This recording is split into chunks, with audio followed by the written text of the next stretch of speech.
Lincoln Legends, Lore and Lagniappe presented by your Lincoln Parish Museum and Historical Society, celebrating 50 years of community support. Enjoy as our museum director, Rick Godley, takes the time to capture the stories of life in Lincoln Parish from the characters of Lincoln Parish. Welcome in, ladies and gentlemen. I'm Rick Godley, director of the Lincoln Parish Museum and Historical Society, with another exciting announcement. It is the Chautauqua Speaker Series. Chautauqua Speaker Series. It's going to continue here. It'll be Thursday the 18th, 6 p.m., totally free, admission free for everyone to come out and hear this gentleman, Brad Dison from Saline, Louisiana. Brad has written a book called The Trap, and it is the untold story of Sheriff Henderson Jordan and how he relates to the Bonnie and Clyde. Is the legacy a way to say? That might be one way to say it. I always say that it's the true story of how he ended their crime spree. Henderson Jordan. Now, then the thing is, from you doing your research, he was a seminal, important person that, if this is too far of a stretch for me to say, if it was not for him, they may not have met their demise where they met it. If it wasn't for his dogged investigative techniques. Now, I gotta say something. Now, we're locals in Bienville Parish, and this is Lincoln Parish. The Jordan family is going to get real upset by calling him Jordan because his name is pronounced Jordan. Now, I stand corrected. But even when they do movies, even when he's mentioned, people don't know how to pronounce his name because he's been left out of history. That's kind of one of the points that I like to make. So when did you, Brad Dison, say, you know what, because you grew up with the Bonnie and Clyde story, and you grew up with an understanding of what you thought was the truth about the Bonnie and Clyde story, when did you say, you know what, I'm going to do a little digging here on my own? What motivated you to do that? Well, when I started hearing the stories, and if you try to put them all together, they didn't mesh right. They were just not, all of them didn't paint the same picture. One story would say this, one story would say that. And so I said, I want to know the story for myself. At that point, I had no intention of writing a book. I just wanted to know for myself. And that was about, 10 years ago, probably. And I actually started writing it around 8 or 9 years ago.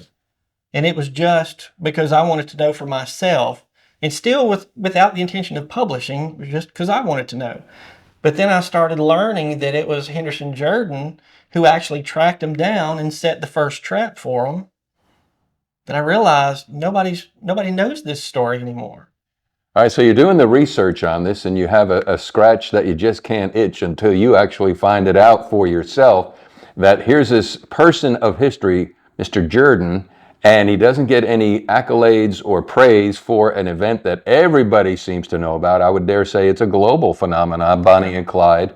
And so when you started to find out about him and his role in the ambush, is it still good to call it an ambush? Because there is, let's get to the first lie that's not true out of the way here that may shock some folks, and that would be what? Well, the first thing that I always hear is that they weren't given a chance.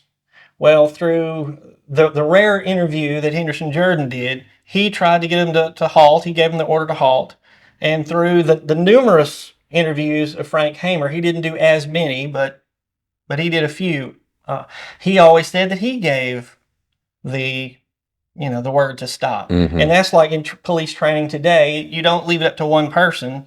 When you notice danger, when they saw that gun coming up, that Clyde was bringing a gun up as he was getting out of the car, and that's in Prentice Oakley. He was just a few feet away and could had the perfect side view of Clyde, and saw the door coming up and saw him coming up with a shotgun, and he did what any officer then would do and any officer today would do. So the pieces of the puzzle, when you started to do your research into the true story or the untold story of the end of Bonnie and Clyde, what was the first piece to fall that led you to, as you mentioned, we call it a rabbit hole, that you said, okay, I never heard that before, but you being the researcher extraordinaire that you are, you documented, did you say 900 footnotes? 900 and something footnotes. 900 and something footnotes, so to be the truth. Do you remember that first piece that fell down? And you're like, okay, there's a breadcrumb I just found out. And Well, when I found the interview that he did and released in True Detective Mysteries magazines, well, it wasn't like a moment. It took a few days for that to settle in, because I was reading this, and my first thought was, well, I've got to confirm some of this stuff. I got to know that this story is true. And his interview was so detailed that he gave dates and times and places and people that you could research and say, well, yes, this lines up with this lines up with this. And then it was probably 2 or 3 o'clock in the morning, and I thought, wait a minute. That means that Frank Hamer wasn't even in the picture when that first trap was set, when he set the first one, when he tracked him down to southwest Bienville Parish to the first hideout. And that was the moment that I had to, hang on a minute. Kind of blew my mind. And cognitive dissonance. We all kind of want to live between our earmuffs of what reality we think is true, but when you present facts that kind of go against that, you meet resistance, you get pushback, oh yeah, and then you get others that like say, man, I didn't know that, and so talk about some of that. Why do you think it's so strong around this incident that what you come up with, which is based on truth, goes against belief? Well, you get, once you've heard a story for 91 years, it's hard to unlearn it, because all of the stories from 1934 on have put Frank Hamer as the man who tracked him down, who led the ambush posse, and it was ultimately responsible. Well, and when you start explaining to people that actually wasn't true, because Henderson Jordan set a trap weeks before Frank Hamer ever came to Bienville Parish and nearly captured him, that's one of those times that you just have to hang on a second, back up. So he set a trap and was down around the Black Lake area, is that right? That's right. And that was, the word's not foil, but it didn't come to fruition because they were on the run in Arkansas, right? Almost got captured in Arkansas. Henderson Jordan learned when they were going to be coming back to the day, because he had an inside man in the gang, which was Henry Methvin, who was feeding him information on their movements, because he wanted to get out of the gang with his life. And he knew if he stuck around with him, he was eventually going to be killed. So when Henderson Jordan learned when they were going to be back, he contacted surrounding law enforcement officers and had multiple agencies provide officers.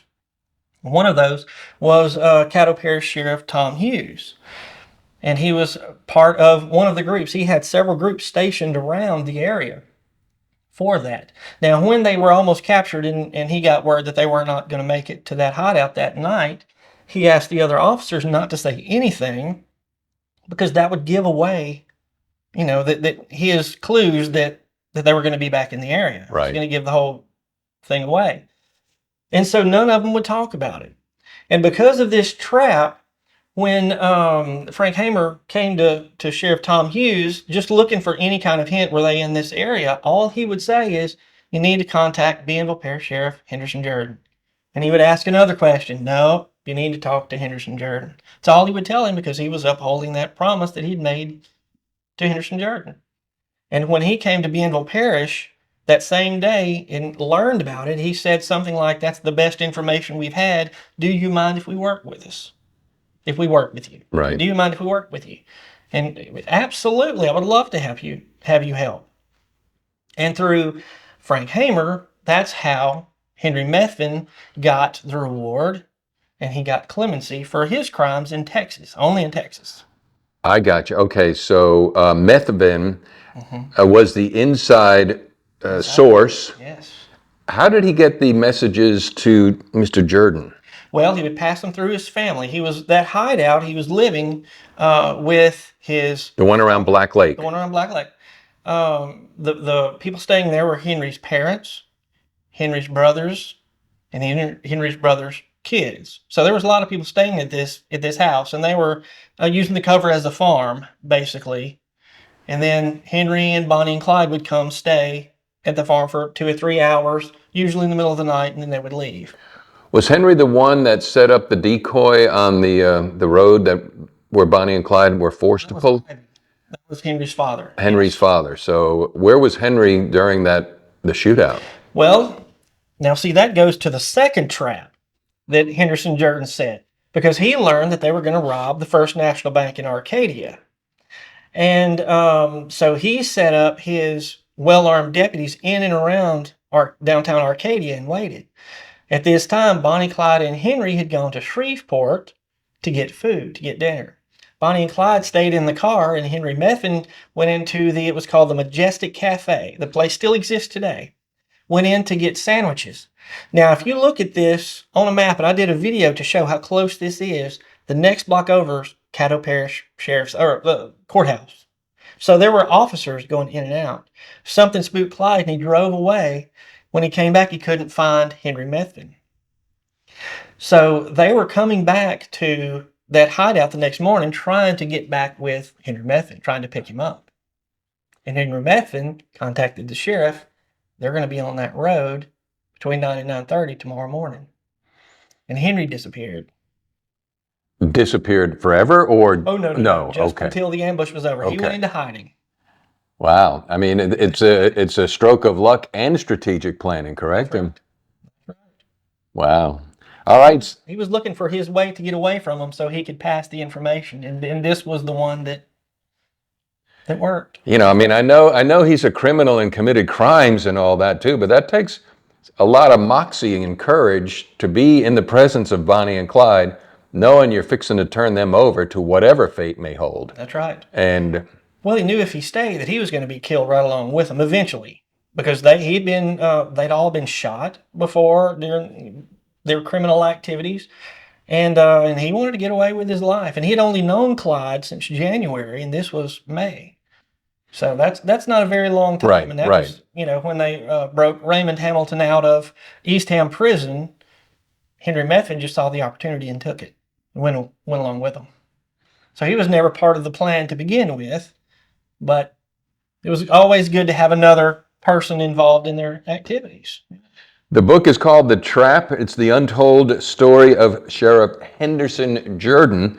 The Chautauqua Speaker Series, Lincoln Parish Library, Thursday, the 18th, 6 p.m., admission free. Brad Dison, the author.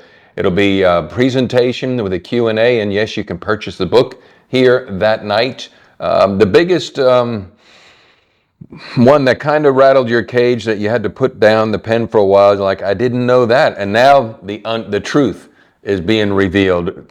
What was that for you? Well, the biggest one was it probably all goes back to when I realized that it wasn't Frank Hammer, that everything was because of Henderson Jordan's actions and his dogged investigation tactics, and basically he just didn't want to give up, because he called it a quiet investigation when he tracked down them at the southwestern tip around the Black Lake area.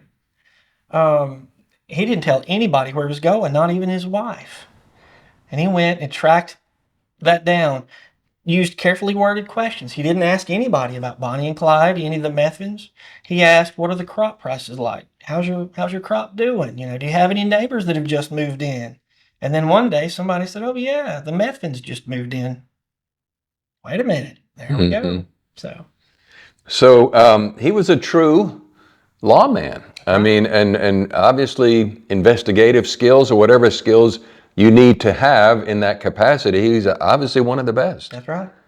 And we talked a little bit off the air too. It's like, that literally was just a day in the life of being on the job, because after that event happened at, what'd you say, 9:15 in the morning? That's right. He went back to work. Yeah, he went back to work. Now, he probably had a nap after this, because if you follow the timeline with him, he had about 2 days where he didn't get any sleep. I mean, he stayed up 24 hours a day for 2 days before this. But yes, I mean, there were several murders. I don't know what our crime rate is now, but it is nothing compared. It's a small percentage of what it was then. And yeah, he had to go right back to work. He had other stuff. And that was one of the things that when they captured the guns that were in the car, people every day wanted to come by and look at those guns, and they still had their regular work to do. And then they had to deal with basically tourists, Mm-hmm. Right. So he was glad when those guns left and they were turned back over to the National Guard. Wow, this is man. Now my mind's coming to a blank on what to ask next, but it's got to be fascinating. In response to the book of you this coming out, what kind of response have you been receiving from various and sundry? Well, the vast majority is positive. You still got a few people that hold on to Frank Hamer as their hero in the story, I guess, for lack of a better term. And you can't really fault people for that because you've been taught that for 91 years.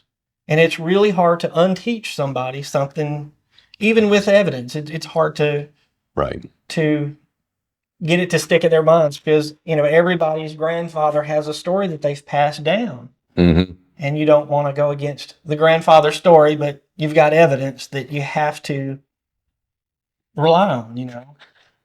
I wanted to read for everybody the review. The board of directors, Wesley Harris, a historian extraordinaire here in Lincoln Parish, he said, I had him, Brad Dison, come speak at the Claiborne Parish Library. I've read of lots of Bonnie and Clyde books, but none as well researched as Brad's. What'd you say, 925 footnotes? 900 and over 900. I think it's like 940. 940. And so Wesley says, if you have any interest at all in Bonnie and Clyde connection to Ruston, don't miss this. And so question and answer, obviously this stimulates a lot of discussion. What's the most unique question that resonates in your mind that somebody raised their hand at and you go like, that's a good question. I never heard that one before. Well, most of the questions, I'm trying to think of one that caught me off guard that I haven't heard before. I had one asked the other day about, well, this was more of a statement than a question. He was trying to tell me, well, did you know that the coroner got hungry, so he left the bodies there and went and ate. And when he came back, somebody had cut Clyde's ear off. Totally fiction, total fiction, total fiction.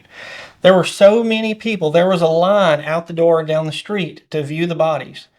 And the doctor never left, the coroner never left their side until Clyde's father and Bonnie's mother picked him up. So is it Conger's Funeral Home in Arcadia? I mean, and so they literally allowed people to proceed through just to see them? They didn't have much choice. They broke the door off of the hinges. Right. And what, 30,000? It was a lot. Tens of thousands. Right. So they didn't have much of a choice. Much of a choice.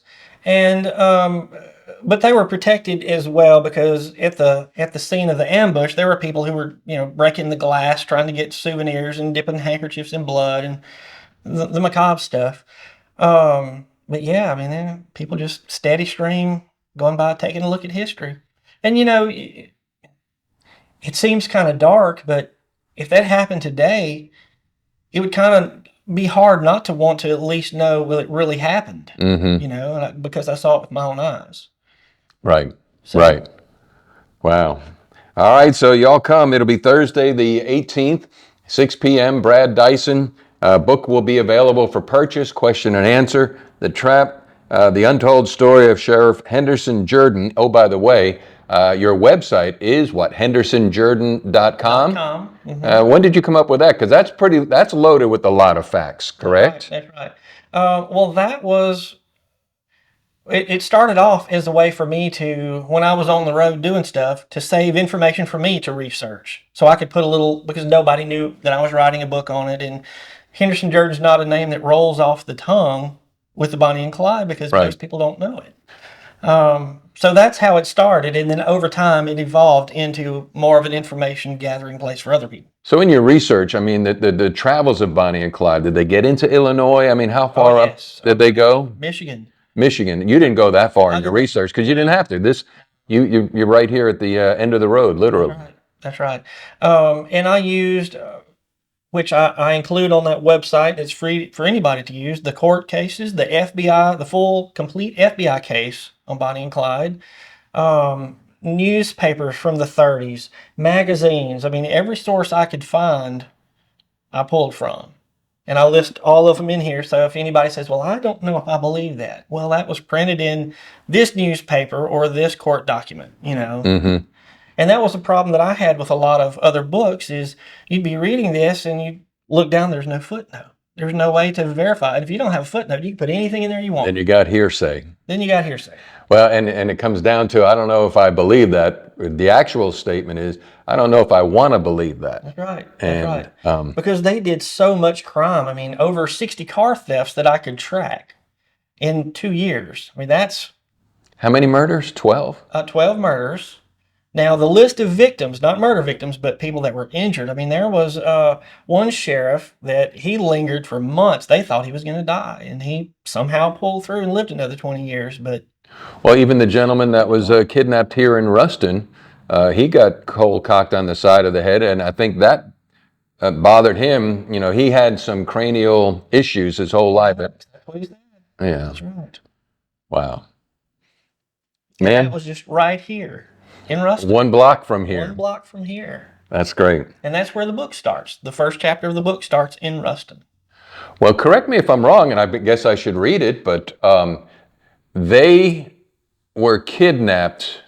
Why? And then did you not say that if they were not kidnapped, high probability they would have robbed Ruston State Bank? Well, they dropped off Jones to steal a car. And this car was going to be used to rob the Ruston State Bank, which is another, 2 blocks down the road. And the reason they used 2 cars was the one that they stole, they would use the better of the 2 as the getaway car, and the worse would be the one that they would rob the bank. As soon as it was over, they would switch cars, so the cops would be looking for the wrong car. But when they drove away, Darby got into Sophia Stone's car with her, and they followed the stolen car. Well, unbeknownst to them, Clyde had made the block to make sure nobody was following. So they drove almost to, I think it was Hico, to where they, this is where Darby and Sophia Stone lost the trail, didn't know where they went at that intersection. And so they were heading back and met Bonnie and Clyde, and they thought it was police officers. They flashed lights to get them to pull over, and they pulled over, and that's when they got kidnapped. And they thought they were going to die. Right. They thought they were going to kill them. And Bonnie mentioned at one point how hungry she was because Sophia Stone had told her that she'd been at Ruston High School teaching a canning class, I think it was. And she said, I surely wish I had some of that food. And she said, if you'll let us go, I'll give you any food you want. Well, and correct, they were not boyfriend, girlfriend, from what I understand. No, I'm talking about the couple that were kidnapped. They just were in They lived in it was like a boarding house? Boarding house. Yeah. I mean, they knew each other, but that was it. Mm-hmm. Boyfriend, girlfriend. Fascinating. All right, so y'all come out, bring your questions here. Brad Dison, it's going to be Thursday evening, 6 p.m. here at the Lincoln Parish Museum. It's part of the Chautauqua series, continuing Chautauqua speaker series featuring Brad Dison from Saline. Book is available on Amazon plus other local spots. Go to HendersonJordan.com. We've got it at the Bonnie and Clyde Ambush Museum in Gippsland. Some more stores in Bienville Parish. I'm going to try to get in some here in Ruston. And we're going to do our best after 91 years to finally set. Thank you for watching Lincoln Legends Lore and Lagniappe, presented by your Lincoln Parish Museum and Historical Society, celebrating 50 years of community support. Please follow us on Facebook for all future events as we celebrate our 50th anniversary this year. Thank you once again for your contributions of support. This has been a Godleyworks for Nonprofits production in association with Rick Godley's ATL Features. ATL stands for All Things Local. ATL also stands for All Things Lincoln.